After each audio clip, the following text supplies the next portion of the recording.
Tu pleures en silence, tu attends depuis des années, et tu te demandes « M'a-t-il oublié ?» Il y a des promesses que les hommes brisent, des espoirs qu'ils trahissent, des rendez-vous qu'ils manquent. Mais Allah n'est pas comme sa création. Quand il promet, il accomplit. Quand il dit « bientôt », ce n'est jamais un oubli, c'est une préparation. Aujourd'hui, rappelle à ton cœur ce que ton Seigneur t'a dit. Tu sais ce qui se passe dans ton esprit quand la souffrance s'installe trop longtemps ? Il commence à raconter des histoires qui n'ont rien à voir avec la réalité, mais qui semblent tellement vraies que tu finis par les croire. Allah m'a oublié, ma doua ne compte pas, je ne mérite pas d'être exaucé. Ces pensées, ce ne sont pas des révélations divines, ce sont des murmures de ton propre cerveau épuisé par l'attente. Quand la douleur dure, le cerveau humain cherche désespérément une explication, n'importe laquelle, et souvent il conclut « je suis abandonné ». C'est un mécanisme de défense psychologique, une tentative de donner du sens au chaos, pas une vérité. Mais écoute ce que ton Seigneur te dit dans la sourate Maryam, verset 64. « Nous ne descendons que sur ordre de ton Seigneur. À lui ce qui est devant nous, ce qui est derrière nous et ce qui est entre les deux. Ton Seigneur n'oublie jamais. Jamais.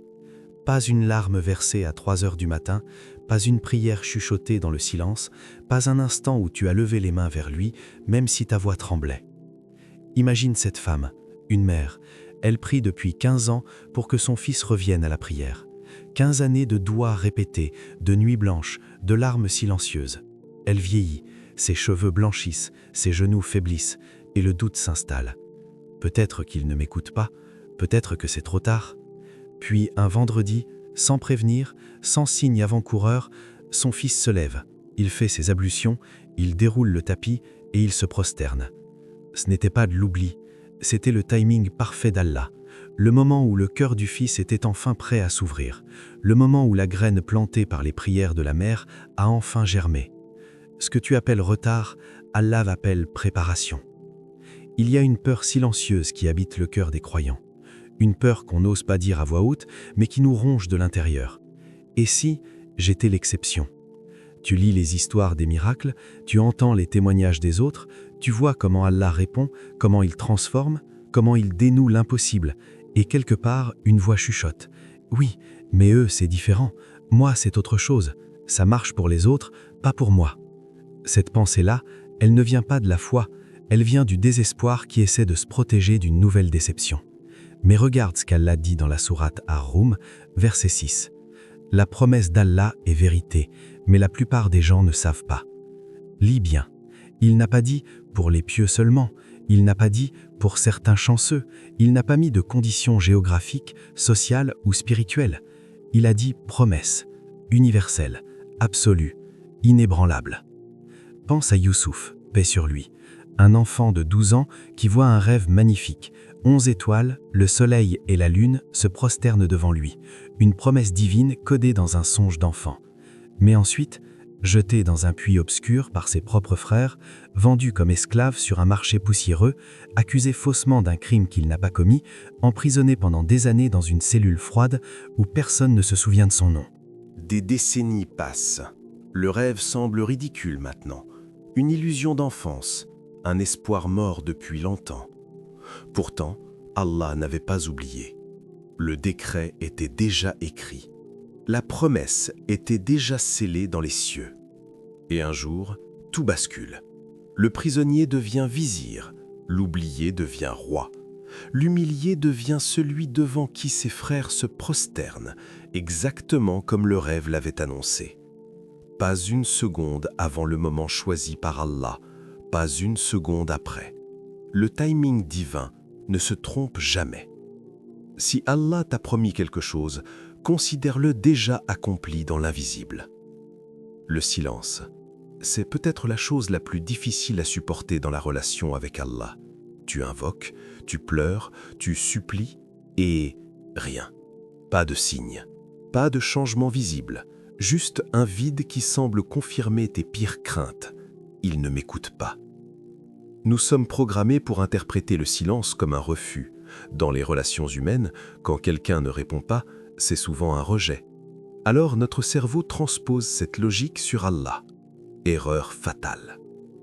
Parce que le silence d'Allah n'est jamais vide. Il est chargé de sens, de protection, de purification, d'enseignement.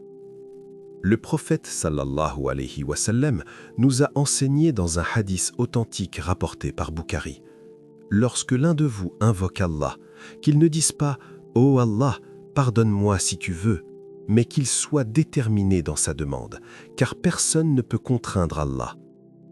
Tu vois ce que cela signifie ? Allah veut que tu demandes avec certitude, pas avec hésitation, parce qu'il répond toujours, mais pas forcément comme tu l'imagines.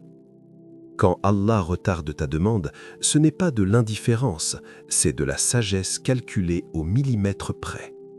Peut-être qu'il t'épargne un mal invisible que tu ne peux pas détecter, peut-être qu'il te prépare intérieurement à recevoir ce que tu demandes, parce que tu n'es pas encore prêt, ou peut-être, et c'est souvent le cas, qu'il te réserve quelque chose de meilleur, quelque chose que tu n'aurais jamais osé demander. Cet homme qui supplie Allah pendant des mois pour décrocher un poste dans une entreprise prestigieuse, il multiplie les douas, il jeûne, il donne l'aumône, mais la porte reste fermée. Il se sent rejeté, humilié, incompris. 6 mois passent. L'entreprise s'effondre. Faillite brutale, licenciement massif, scandale financier. Et lui, assis chez lui, regarde les actualités avec des frissons dans le dos. Il réalise soudainement ce non qu'il a tant pleuré. C'était une miséricorde déguisée en refus. Allah l'avait protégé, sans qu'il le sache, sans qu'il le voie, sans qu'il le comprenne sur le moment. Parfois, la plus grande réponse d'Allah, c'est de te protéger de ta propre demande. Regarde un diamant. Sais-tu comment il se forme ? Sous une pression intense, dans les profondeurs obscures de la Terre, pendant des millions d'années. Le carbone ordinaire, compressé, écrasé, malmené, jusqu'à ce qu'il devienne la pierre la plus précieuse au monde. L'être humain fonctionne exactement pareil. Tu grandis sous pression. Ce que tu traverses en ce moment même, cette épreuve qui te plie en deux, qui te vole ton sommeil, qui te fait questionner tout, elle ne te détruit pas, elle te sculpte, elle forge qui tu seras demain. La facilité ne construit pas les âmes fortes, jamais. Allah le sait, et c'est pour cela qu'il dit dans la sourate Al-Baqarah, verset 286, « Allah n'impose à aucune âme une charge supérieure à sa capacité. » Lis cette promesse lentement. Si tu portes ce poids aujourd'hui, c'est parce que tu peux le porter. Allah ne joue pas au dé avec tes limites, il les connaît mieux que toi. Et dans un hadith Qudsi magnifique, rapporté par Bukhari, Allah dit quelque chose qui devrait changer ta vie. « Je suis selon l'opinion que mon serviteur a de moi. » Écoute ça attentivement. Si tu penses qu'il t'a abandonné, ton cœur se referme comme une huître blessée. Tu t'enfonces dans l'amertume. Mais si tu crois, vraiment crois qu'il te prépare à quelque chose de grand, ton âme s'élève, ton regard change, ta douleur prend du sens. Regarde les prophètes, les meilleurs des hommes, ceux qu'Allah aimait le plus.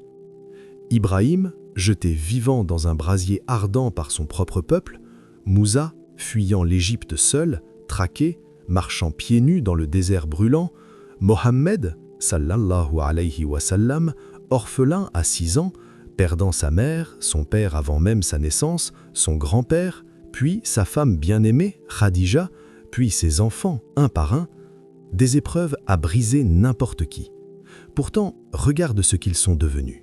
Des phares, des guides, des symboles éternels de résilience et de foi. Leur souffrance n'était pas une punition, c'était une élévation déguisée en épreuve. Ce qui te brise aujourd'hui te construira demain si tu restes debout. Tu connais l'histoire du chercheur d'or ? Il creuse pendant des semaines, des mois. Il frappe la roche encore et encore sans trouver la moindre pépite. Épuisé, découragé, il abandonne sa pioche et rentre chez lui les mains vides. Le lendemain, quelqu'un d'autre arrive. Il donne un seul coup de pioche à l'endroit exact où le premier s'était arrêté, et là, l'or jaillit.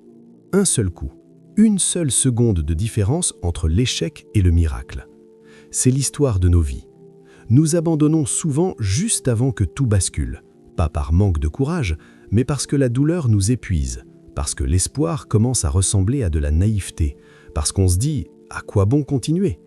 Mais Allah nous dit dans la sourate Al-Baqarah, verset 153, « Ô vous qui croyez, cherchez secours dans la patience et la prière. Allah est avec les patients. » Avec, pas loin, pas en retard, avec toi, maintenant, dans cette seconde même où tu veux tout lâcher. Le prophète sallallahu alayhi wa sallam nous a révélé une vérité encore plus puissante dans un hadith rapporté par Tirmidhi. Le secours vient avec la patience, le soulagement avec l'angoisse et la facilité avec la difficulté. Remarque ce mot « avec », pas après des années d'attente, pas une fois que tu auras tout enduré. Avec. Cela signifie que le soulagement voyage à côté de ton angoisse actuelle. Ils sont ensemble. Le miracle est déjà en mouvement.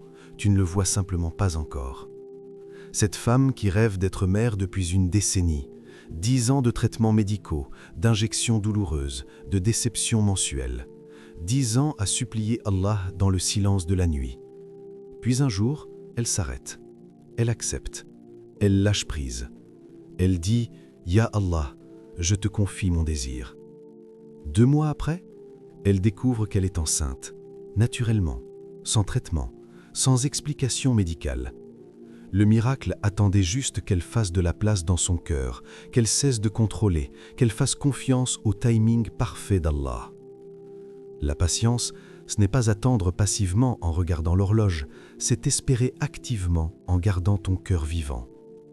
Il existe un stade dans l'épreuve que peu de gens osent avouer, un stade où l'espoir ne brûle plus, il ne fait même plus de fumée, il est juste éteint. Tu continues de prier, oui, mais par habitude, par discipline, comme un soldat fatigué qui marche encore parce qu'il ne sait pas faire autrement. Plus par conviction, plus avec cette flamme dans la poitrine. Et c'est précisément là, dans cette zone grise entre la foi et l'effondrement, que les miracles d'Allah aiment surgir. Parce qu'Allah n'a pas besoin de ton optimisme pour agir. Il n'attend pas que tu sois fort, confiant, rayonnant. Il agit même quand ton cœur est en lambeaux. Écoute ce qu'il dit dans la sourate Youssouf, verset 87. « Ne désespérez pas de la miséricorde d'Allah.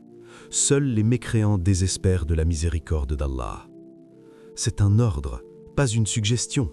Le désespoir est considéré comme un péché parce qu'il ferme la porte à Allah.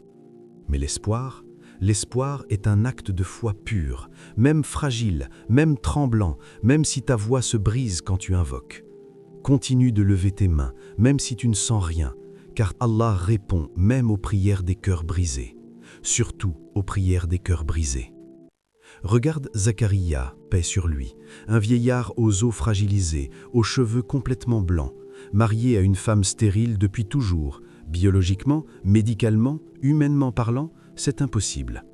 Pourtant, debout dans le mihrab, il lève ses mains tremblantes vers le ciel et demande l'impossible. Un enfant. Pas d'arrogance, avec humilité, avec une foi qui défie toute logique humaine.